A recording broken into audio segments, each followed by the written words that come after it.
வணக்கம். தைப்பொங்கல் அன்னைக்கு காலைல சீக்கிரமா எழுந்திரிச்சு குளிச்சு சாமி கும்பிட்டு பட்டையெல்லாம் அடிச்சுட்டு புது ட்ரெஸ் போட்டு கிளம்பியாச்சு. வீட்டில் சாப்பாடு வைக்கலாட்டானதுனால லைட்டாக பசிருச்சு. கடையில் போய் ஒரு தோசை சாப்பிட்டு வந்துட்டு வீட்டில் வந்து வண்டி எட்டு ஃபோட்டோ எடுக்கலான்ட்டு கிளம்புனா வீட்டில் இருந்து கோயிலுக்கு போகணும்னு சொல்லிட்டு கூப்பிட்டு போயிட்டாங்க. போகிற வழியில் கோயிலில் நிப்பாட்டி சாமி கும்பிட்டு கார் முன்னாடி சூடம் பறிச்சு வச்சு நல்லபடியாக போயிட்டு வந்து சாமி கும்பிட்டு கிளம்பியாச்சு.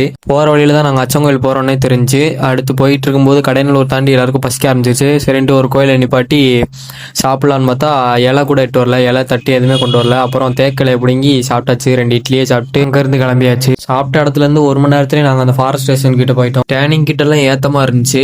அதில் டிராஃபிக் வேற. அடுத்ததா கும்பாரெட்டி ஃபால்ஸ் வந்துச்சு. அங்கதான் எல்லா கூட்டமும் வந்திருக்கு. அதுக்கப்புறம் கூட்டமே இல்லை, ரோடு ஃப்ரீயா இருந்துச்சு. கேரளால இருந்து வரக்கூடிய பஸ் வந்துச்சு. அதுக்கப்புறம் அந்த ஆர்ச்சை தாண்டி உள்ள போனோம், கிராமம் வந்துருச்சு.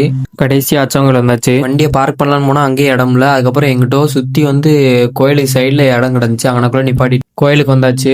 சபரிமலைக்கு அடுத்து இங்கதான் 18 படியோட ஐயப்பன் சாமி இருக்கதா சொல்றாங்க. லெஃப்ட் சைட்ல பிள்ளையாரும், ரைட் சைட்ல முருகனும் இருக்காங்க. அதுக்கப்புறம் மேலே ஏறி போனா உள்ள என்ட்ரன்ஸ் ஆனதுக்கப்புறம் ஒரு கொடிமரம் இருக்குது. அதை சுத்தி ஏதோ விளக்கு மாதிரி வச்சிருக்காங்க. பிரசாதம் அப்பம்னு ஏதோ தந்தாங்க. அதை சாப்பிட்டு அப்படியே கோயிலுக்கு வெளியில கருப்பசாமி கோயில் வேற இருந்துச்சு. அங்க போய் சாமி கும்பிட்டு அங்க மரத்து பக்கத்துல பெரிய பெரிய அருவா இந்த தொட்டிலாம் தொங்க விட்டுருந்தாங்க. அங்க இருந்து வெளியில வந்துட்டு டீ குடிக்கலான்னு பார்த்தா டீ கடையில டீ இல்லை. அப்புறம் பக்கத்து கடையில மோஞ்சு குடிச்சிட்டு இருக்கும்போது புஷ்ப படத்துல வர்ற மாதிரி கட்டைகளை ஏற்றி கொண்டு போயிட்டு இருந்தாங்க. அதை பார்த்து அப்படியே கிளம்பியாச்சு. போகும்போது என்னவோ 1/2 மணி நேரத்துல ஏறிட்டோம். வரும்போது சரியான டிராஃபிக். 1 மணி நேரம் ஆயிடுச்சு கீழே வர. அடுத்து வரும்போது சாப்பிடலான்னு பார்த்தா எந்த கடையுமே இல்லை. அதுக்கப்புறம் டீ அடிச்சுட்டு வீட்டுக்கு வந்தாச்சு. கடைசியில தைப்பொங்கலுக்கு ஒரு கரும்பு கூட சாப்பிடல. இதோட நாளை முடிச்சுக்கிட்டாச்சு. அடுத்த வீடியோல சந்திப்போம்.